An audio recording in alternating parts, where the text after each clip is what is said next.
Iya, selamat malam semuanya. Salam kenal untuk Bu Ruli. Akhirnya bisa melihat secara langsung karena selama ini saya hanya mendengar nama, tetapi belum sempat berinteraksi. Selamat datang di acara webinar Departemen Komunikasi. Dan kemudian Mas Komang kalau saya menyebutnya, karena jarang saya memanggil dengan Pak Wahyu. Jadi agak aneh tadi kalau mendengar Pak Wahyu.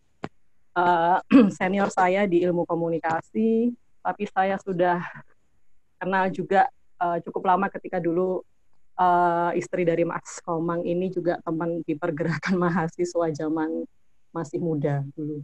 Sekarang sudah semakin berumur. Baik teman-teman dan kawan-kawan mahasiswa ilmu komunikasi dan beberapa alumni tadi saya mengenal beberapa nama di antara peserta juga semua uh, audiens yang lain ya yang berkesempatan untuk bergabung dalam diskusi dan ngobrol kita pada malam hari ini. Saya memulai dengan sebuah kutipan yang sebenarnya saya mencoba ya untuk mencari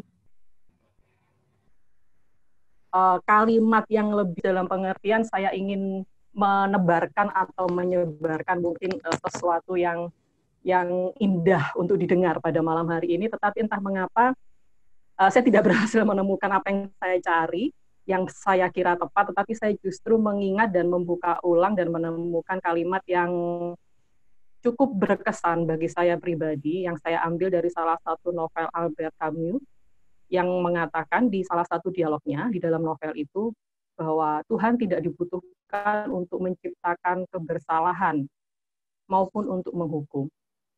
Sesama kita sudah mencukupi, apalagi dibantu diri kita sendiri.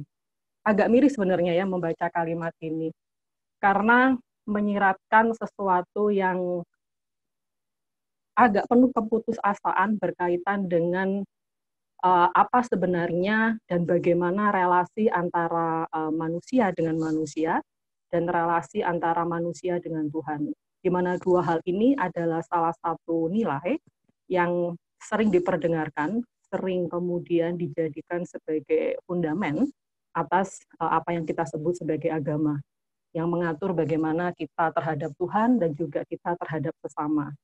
Tetapi kemudian relasi antara manusia dengan Tuhan dan manusia dengan manusia itu dipotret demikian rupa oleh filosofer sekaligus seorang penulis yaitu Albert Camus secara suram, secara gelap melalui kalimat ini. Artinya kalimat ini mencoba untuk menyampaikan sebuah potret bagaimana manusia sudah sedemikian ahlinya untuk menjalankan perannya sebagai atau sudah sedemikian ahlinya untuk menggantikan peran dari Tuhan, di mana kalau dulu kita berpikir hanya sosok Tuhanlah yang sebenarnya memiliki hak, memiliki otoritas, memiliki kemampuan untuk menentukan ya sebuah sebuah kebersalahan atau penghukuman bagi mereka yang berbuat dosa, katakanlah. Tetapi manusia sekarang sudah terlalu mahir, sudah terlalu ahli untuk bisa menggantikan posisi Tuhan itu. Mengapa saya mengambil kutipan ini untuk membuka diskusi pada malam hari ini? Berkaca pada hal-hal yang tadi sudah disampaikan oleh Mas Komang pada presentasinya, bahwa negara kita sedang menghadapi sebuah fenomena di mana kalau kita berbicara mengenai agama, kita sudah semakin sulit menemukan ruang-ruang di mana agama diperbincangkan dalam suasana yang penuh kebahagiaan, di mana agama bisa diperbincangkan dalam suasana yang penuh dengan kebersukacitaan. Dulu saya masih ingat ketika kecil berolok-olok ya tentang agama tanpa memunculkan sebuah prasangka atau berpikir bahwa olok-olok itu bertujuan untuk menyakitkan. Sebagai contoh, misalkan saya berikan satu contoh lagu, karena saya sendiri seorang Kristiani, jadi saya ingat hal-hal yang pernah saya alami sebagai seorang Kristen dan relasi saya dengan teman-teman di luar kelompok kekristenan saya.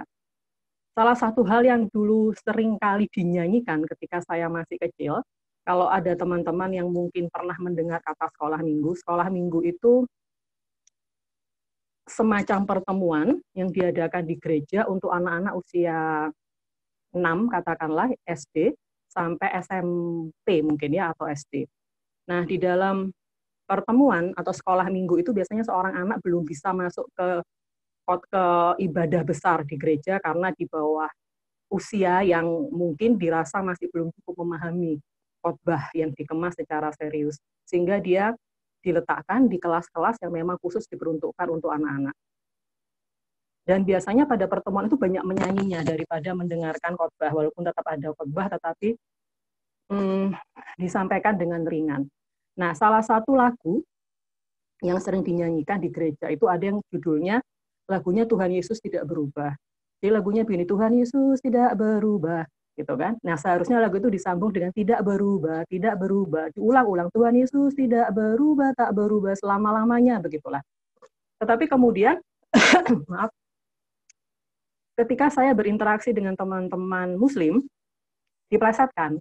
Jadi ketika ada yang Kristen nyanyi di SD gitu ya, misalkan yang Kristen nyanyi nih, Tuhan Yesus tidak berubah. Teman-teman yang Muslim biasanya akan menyahut, Muhammad juga gitu. Tuhan Yesus tidak berubah, tak berubah selama-lamanya. Jadi kita ketawa bersama. Saya ingat bagaimana kata ya, nama, yaitu Yesus, itu bisa diujarkan secara berdampingan dengan satu nama yang juga sangat dihargai dan sangat dihormati baik oleh pemeluknya maupun oleh umat lain, begitu ya, yang non Muslim, yaitu Nabi Muhammad. Jadi kata Yesus dan Muhammad bisa dengan ringannya dinyanyikan bersama-sama dan kemudian diikuti dengan gelak tawa, tanpa ada prasangka, tanpa ada prejudis, tanpa ada pikiran-pikiran bahwa ini merupakan sebuah penghinaan, bahwa ini adalah sebuah penistaan. Karena sebegitu lucunya, sebegitu menyenangkannya terlibat dalam sebuah interaksi antar umat beragama, betapa membahagiakannya kita bisa mengakui keimanan kita dalam sebuah ruang publik dan juga menerima serta mengakui kepercayaan dan keimanan orang lain yang berbeda dengan kita. Tetapi dewasa ini nuansa yang terang semacam itu semakin suram ketika orang dengan mudahnya misalkan mengatakan kafir kepada orang lain yang dianggap tidak seagama. Dalam konteks ini sebutan itu misalkan dilayangkan kepada saudara-saudara non-muslim. Sementara interpretasi atau tafsir terhadap kafir itu sendiri dikatakan sudah melenceng dari yang seharusnya itu diinterpretasi. Belum lagi kita juga menyaksikan begitu banyak aksi-aksi diskriminasi dan juga kekerasan terhadap kelompok-kelompok minoritas, baik yang dilakukan oleh pemeluk dalam satu agama yang sama maupun terhadap pemeluk agama yang berbeda. Dan kemudian tidak kurang juga event-event lain sosial, terutama politik, yang menjadikan agama sebagai instrumen untuk mencapai sebuah tujuan tertentu. Ketika eksploitasi atau manipulasi ajaran-ajaran keagamaan itu digunakan misalkan untuk menjatuhkan rival atau lawan politik, dan bagaimana kemudian agama juga digunakan dalam sebuah politik ketakutan untuk menciptakan sebuah kondisi atau sebuah situasi yang menguatkan ya adanya sebuah superioritas atau dominasi kelompok keagamaan terhadap kelompok keagamaan yang lain, juga untuk tujuan politik tertentu. Nah, karena itu saya mencoba berefleksi bahwa sebenarnya kalau kita meyakini dan mempercayai bahwa agama itu pasti mengajarkan hal yang baik, bahwa tidak ada agama yang mengajarkan hal yang buruk. Tetapi kemudian saya tentu saja harus menghidupkan ulang keingintahuan intelektual saya, begitu ya, karena saya berbicara sebagai seorang akademisi, bagaimana sebenarnya kita memandang agama. Jika kita mempercayai bahwa agama itu adalah sesuatu yang baik sebagaimana seluruh umat mempercayai agamanya sebagai baik adanya, maka apa yang membuat agama menjadi begitu rawan, menjadi begitu rentannya, sehingga kejahatan-kejahatan kemanusiaan yang kita alami, yang kita saksikan, walaupun kita mungkin bukan menjadi korbannya, itu masih kerap dan justru semakin tinggi terjadi dengan mengatasnamakan agama. Berangkat dari keingintahuan itu, lagi-lagi saya sampai pada judul presentasi saya ya pada siang hari ini, itu Religion and the Possibility of Error and Downfall. Saya berusaha untuk optimis dan menjadi sangat positif sebenarnya kalau berbicara mengenai agama. Tetapi lagi-lagi saya mencoba untuk menghadirkan sesuatu yang ekstrim dalam pengertian kalau kita berbicara agama kita harus menjadi begitu berhati-hati. Bukan berhati-hati untuk menyinggung atau menista agama, tetapi berhati-hati dengan sebuah kemungkinan bahwa jika kita tidak bijak dan jika kita tidak mencoba mengintrospeksi atau menginterogasi diri kita sendiri, maka jangan-jangan ada sebuah kesalahan, ada sebuah kegagalan kita sebagai manusia untuk menjaga masa depan kemanusiaan kita yang diakibatkan oleh tafsir dan interpretasi kita yang bermasalah terhadap apa yang kita sebut sebagai agama. Kenapa? Karena kalau kita berbicara tentang masa depan kemanusiaan, kita berbicara tentang bagaimana menyikapi persoalan-persoalan yang melibatkan agama sebagai elemen yang mendasarkan ya terjadinya tindakan-tindakan yang merusak kemanusiaan dan nilai dari manusia itu sendiri, maka kita harus mencoba untuk terbuka dan melihat apa yang salah sebenarnya. Maka kemudian saya mencoba untuk mengajukan poin diskusi yang pertama, yaitu apa sebenarnya tempat atau posisi spiritualitas dan agama sekarang dan pada kehidupan atau pengalaman pribadi individual. Nah, itu tadi yang saya sebutkan bahwa konsepsi tentang religious freedom atau kebebasan agama itu sebenarnya sangat bergantung pada apa yang kita pahami atau kita maknai sebagai agama itu sendiri. Karena itu akan menentukan sebenarnya value apa, kemudian juga practices atau ritual apa, kemudian aktivitas apa yang sebenarnya membutuhkan sebuah perlindungan atau proteksi. Jadi kadang kita berpikir kalau kita berbicara mengenai agama, sebenarnya hak-hak apa saja sih yang harus dilindungi? Sebenarnya apa yang harus diberikan limitasi? Apa yang harus dibatasi? Lalu bagaimana sebenarnya menciptakan sebuah perilaku yang religius atau menciptakan sebuah perilaku yang memiliki nilai spiritualitas? Apakah kemudian ketika kita mengumandangkan ayat atau mengumandangkan takbir misalnya, dan kemudian di saat yang sama pisau sedang tergenggam di tangan kita, tapi kita meyakini bahwa ini adalah sebuah tindakan yang diinstruksikan langsung oleh Tuhan atau dan merasionalisasi bahwa kita sedang melakukan sebuah perlindungan, sedang melakukan sebuah bentuk tindakan untuk mengamankan keyakinan dan kepercayaan kita, ya value kemudian practices untuk merawat apa yang kemudian kita sebut sebagai kepercayaan, tetapi kemudian kita melupakan bahwa ada misalkan value lain atau practices lain yang juga membutuhkan perlindungan, tetapi batasan itu atau demarkasi itu kemudian kita langgar demi memastikan bahwa apa yang kita yakini dan kita percaya itu tetap terjaga. Maka jangan-jangan ada persoalan ketika kita memahami agama. Sehingga kalau kita berbicara mengenai agama, yang kita pikirkan itu bukan agama, tetapi yang kita pikirkan itu adalah agama saya. Yang kita pikirkan itu adalah agama kita. Nah, ini adalah dua hal yang berbeda. Kalau kita memiliki sebuah pemahaman yang sama tentang apa itu agama, maka tentu saja itu akan membantu kita untuk memahami bahwa hak beragama, hak beribadah, dan kebebasan beragama serta kebebasan beribadah itu bukan sesuatu yang hanya milik kita, tetapi juga dimiliki oleh orang lain yang berasal dari kepercayaan yang berbeda. Nah, kemudian pertanyaan kedua tadi sudah sempat disinggung oleh Mas Komang. Apakah media itu kemudian provide atau memberikan platform yang lebih baik ya bagi komunitas-komunitas religius untuk memiliki kehadiran secara publik di masyarakat di mana dia berada. Yang ingin saya fokuskan adalah pada pertanyaan ya, karena tugas saya di sini sebenarnya tidak memberikan sebuah nasihat keagamaan, tetapi untuk mengingatkan hal-hal yang mungkin perlu kita refleksikan kembali. Sebenarnya apa pengetahuan yang kita miliki dan kemudian imajinasi kolektif apa yang kita punya tentang agama. Karena itu penting di dalam mempengaruhi bagaimana persepsi kita dan perilaku kita di dalam kehidupan sehari-hari.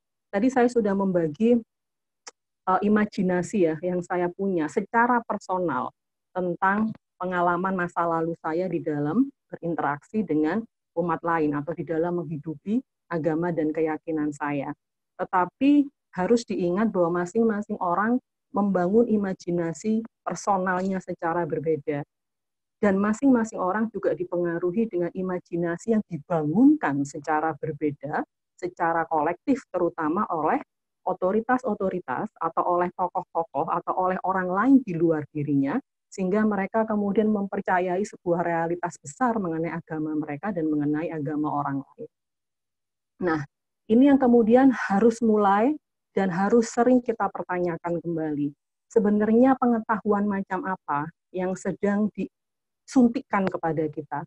Sebenarnya imajinasi tentang Islam, tentang Kristen, tentang Hindu, tentang Buddha, tentang agama itu sendiri, macam apa yang sedang coba dibangunkan di kepala kita, yang sedang coba dikreasikan sehingga kita mempercayai bahwa agama itu seharusnya A, B, C, dan D. Nah, jarang sekali kemudian sebuah dialog atau sebuah diskusi untuk mencoba melihat apakah memang pengetahuan dan imajinasi kolektif kita ya tentang agama kita masing-masing atau tentang kehidupan beragama itu seberapa sama dan serupa, seberapa pula berbeda. Dan jika itu serupa dan jika itu berbeda, mana di antara keduanya yang kemudian memiliki sebuah potensi konflik, di mana keduanya yang masih menyimpan potensi-potensi untuk membangunkan keharmonisan, untuk bisa merajut ulang, katakanlah hal-hal yang sebelumnya mungkin sempat rusak, dan mencoba untuk kembali lagi bahwa sebenarnya kita punya sesuatu yang bisa kita rayakan bersama-sama, walaupun kita berangkat dari akar atau latar belakang agama yang berbeda. Nah, isu besarnya di sini adalah agama selalu memiliki sebuah sifat ya atau temperamen yang saya sebut sebagai kekeras kepalaan. Kekeras kepalaan itu agak susah saya mencari padanannya. Nah, saya tidak mengatakan bahwa agama itu arogan, tetapi kita harus hati-hati dan waspada bahwa bukan agama itu arogan, tetapi kalau kita berbicara mengenai agama, kita tidak bisa tidak berbicara mengenai kebenaran. Sehingga menjadi penuh dengan potensi konflik ketika sebuah institusi besar yang kita sebut sebagai agama, ketika kita berbicara tentang konstruksi sosial, konstruksi budaya yang sedemikian agung yang kita sebut sebagai agama, itu kemudian mengklaim sebagai yang paling benar di antara agama yang lainnya, maka kita perlu melihat ini sebagai sesuatu yang harus kita cermati bersama. Apa yang akan terjadi jika semua orang mengklaim bahwa dia yang paling benar? Bahwa saya adalah pemilik kebenaran satu-satunya.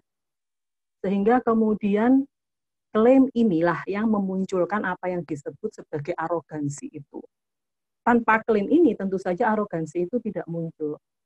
Nah, kegagalan untuk mengakui, kegagalan untuk menyikapi bahwa kebenaran manusia atau kebenaran hidup itu sebenarnya bersifat multiple, bersifat beragam, itulah yang kemudian membuat kita menjadi buta.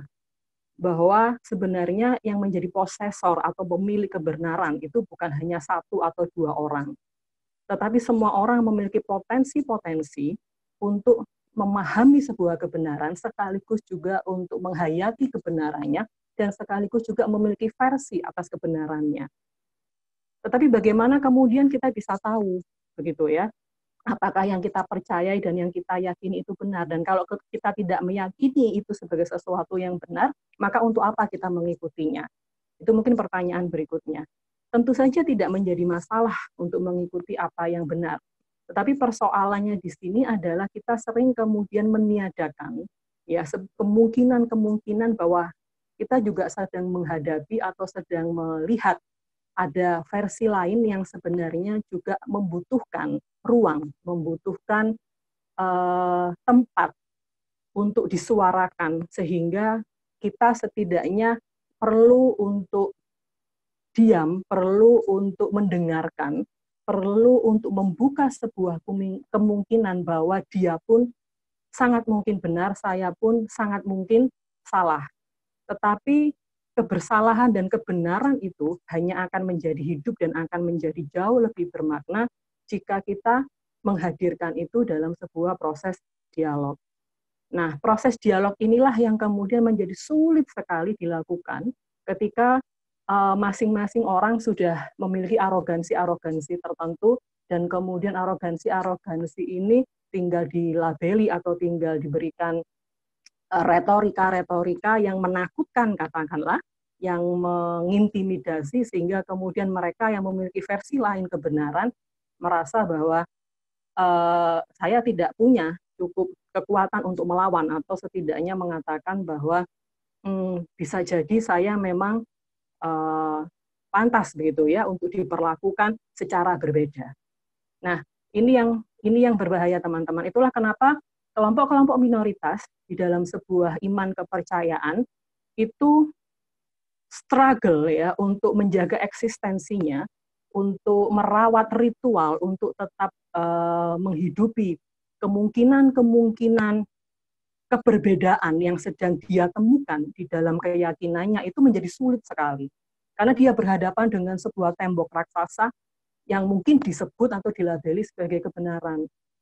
Sehingga ketika Jemaat Ahmadiyah kemudian hadir dengan nilai-nilai keislaman yang berbeda, kemudian misalkan ada kelompok-kelompok kepercayaan lain yang tidak fit in dengan nilai-nilai agama mainstream atau agama-agama dominan, maka ada perasaan takut, ada perasaan lemah, kemudian juga ada perasaan termarginalkan, ada kekuatan yang sebenarnya dimiliki oleh dia ya sebagai manusia yang bebas untuk menafsir, yang bebas untuk menginterpretasi, tetapi dia sudah berhadapan dengan otoritas yang jauh lebih lama, yang jauh lebih kuat, sehingga dialog itu tidak pernah hadir secara setara, karena sudah ada satu kelompok yang melemahkan kelompok yang lainnya dalam opini, dalam pendapat, lebih-lebih melalui perilaku dan sikap kekerasan.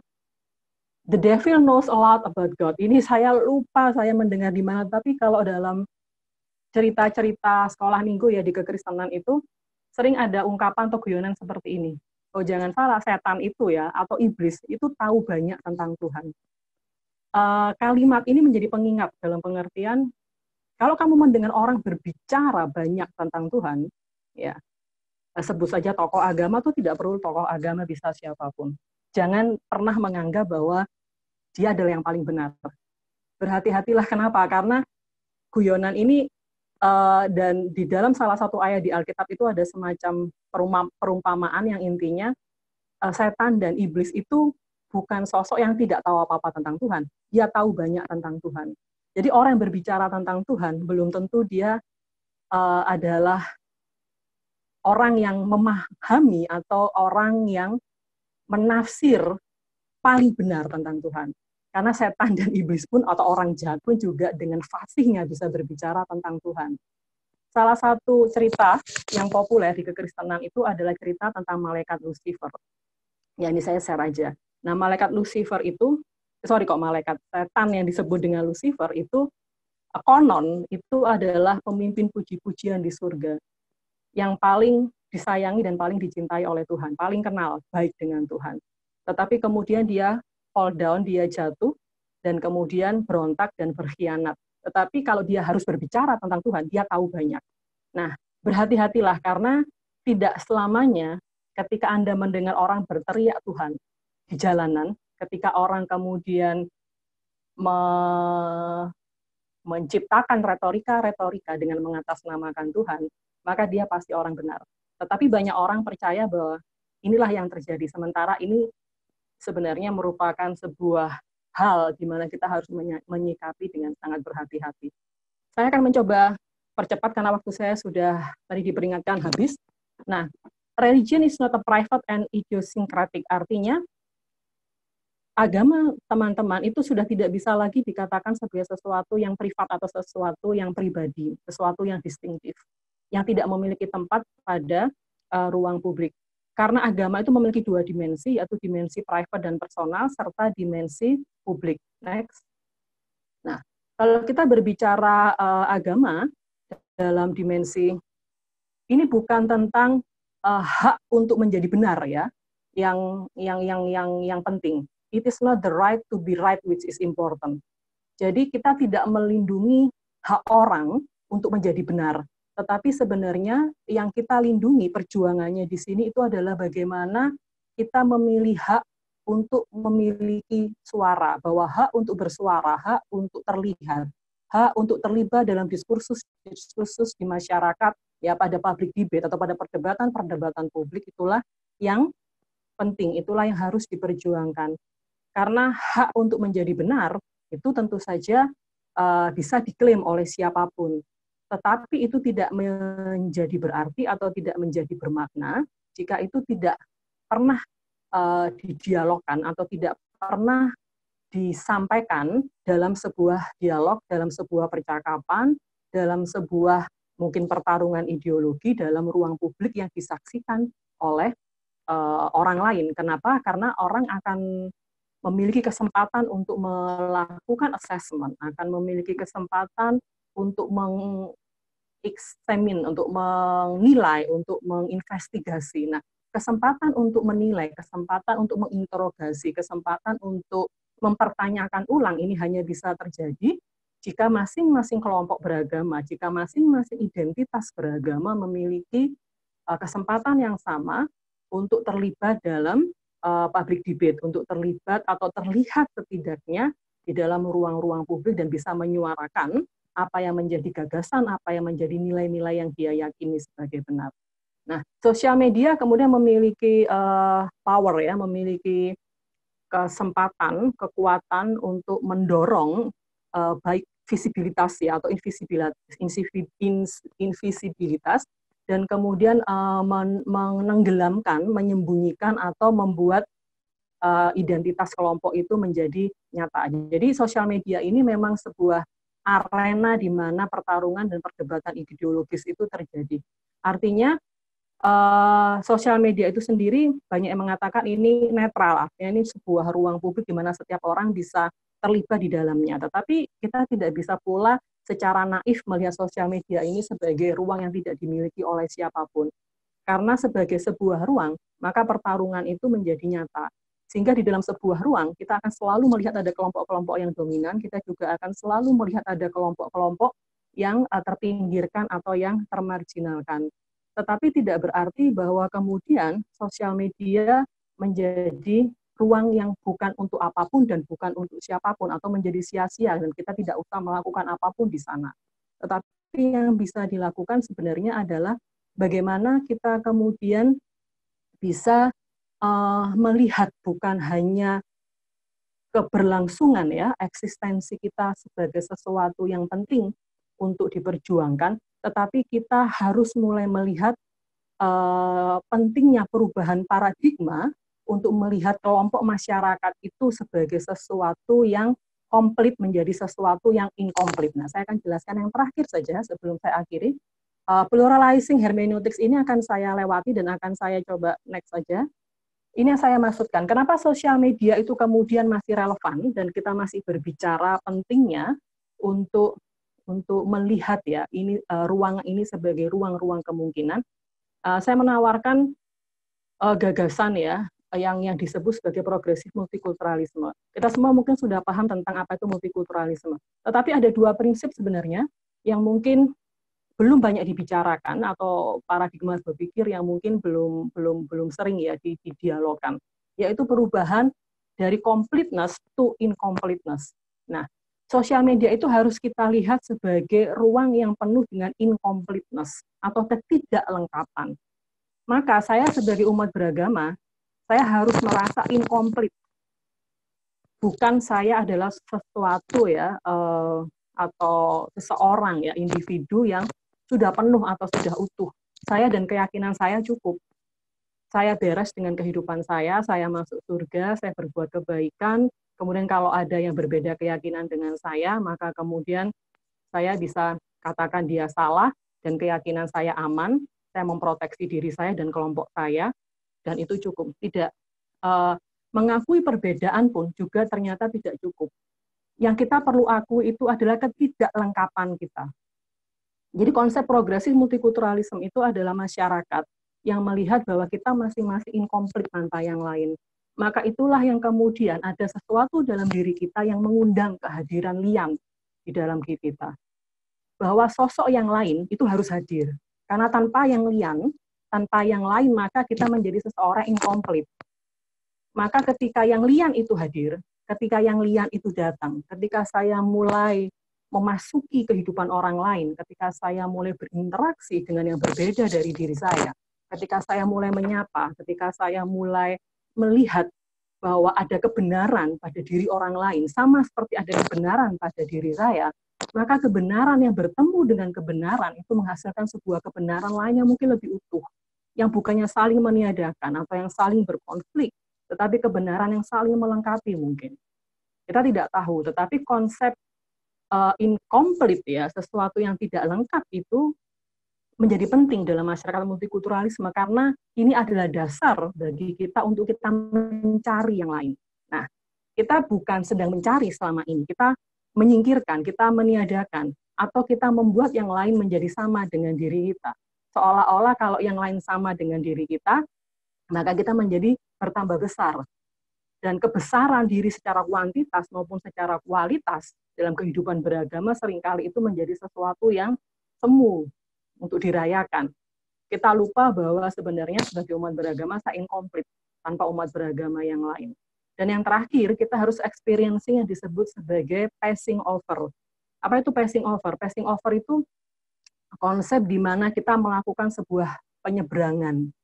Nah, penyeberangan ini bukan dalam konteks hijrah misalkan begitu ya, atau bukan dalam konteks agama convert ke agama lain, tidak. Kita tidak harus convert ke agama lain, bukan itu. Atau convert ke agama lain itu menjadi sesuatu yang penting atau harus dibesar-besarkan dan dirayakan. Tetapi passing over di sini adalah kita adalah pilgrim, kita adalah penjelajah, kita adalah pengelana. Dalam pengertian adalah kemanapun kita berada, kita akan membawa diri kita. Kita akan membawa nilai kita akan membawa masa lalu kita akan membawa keyakinan kita, tetapi kita mengatakan diri kita bahwa saya siap untuk hadir ya, atau menghadiri tanah orang lain. Saya siap untuk memasuki sebuah wilayah yang asing bagi diri saya. Tetapi saya mau membau tanah itu, bagaimana baunya, yang sebelumnya tidak pernah saya bau. Saya mau melihat apa yang berbeda dari tumbuhan atau buah yang dihasilkan oleh tanah itu. Nah, passing over dalam kehidupan beragama ini menjadi penting. Dalam pengertian, saya mungkin asing dengan nilai yang kamu percayai, tetapi saya siap menjadi pembelajar, saya siap menjadi penjelajah, bukan untuk kemudian saya menjadi sama dengan yang saya pelajari, bukan kemudian saya harus meninggalkan diri saya, tetapi saya tahu bahwa saya akan menemukan kelengkapan-kelengkapan yang mungkin saja hilang dari kehidupan saya, di mana itu akan saya temukan ketika saya bertemu dengan dirimu.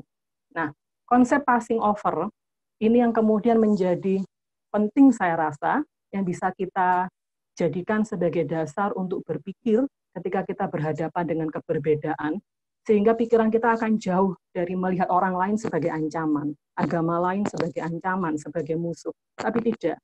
Setiap kali kita melihat sesuatu yang asing dan berbeda, kita akan berpikir dan percaya bahwa ini adalah sebuah encounter, sebuah pertemuan yang saya yakin ini akan memberikan sebuah pembelajaran baru untuk sesuatu yang mungkin sebelumnya hilang dalam kehidupan saya.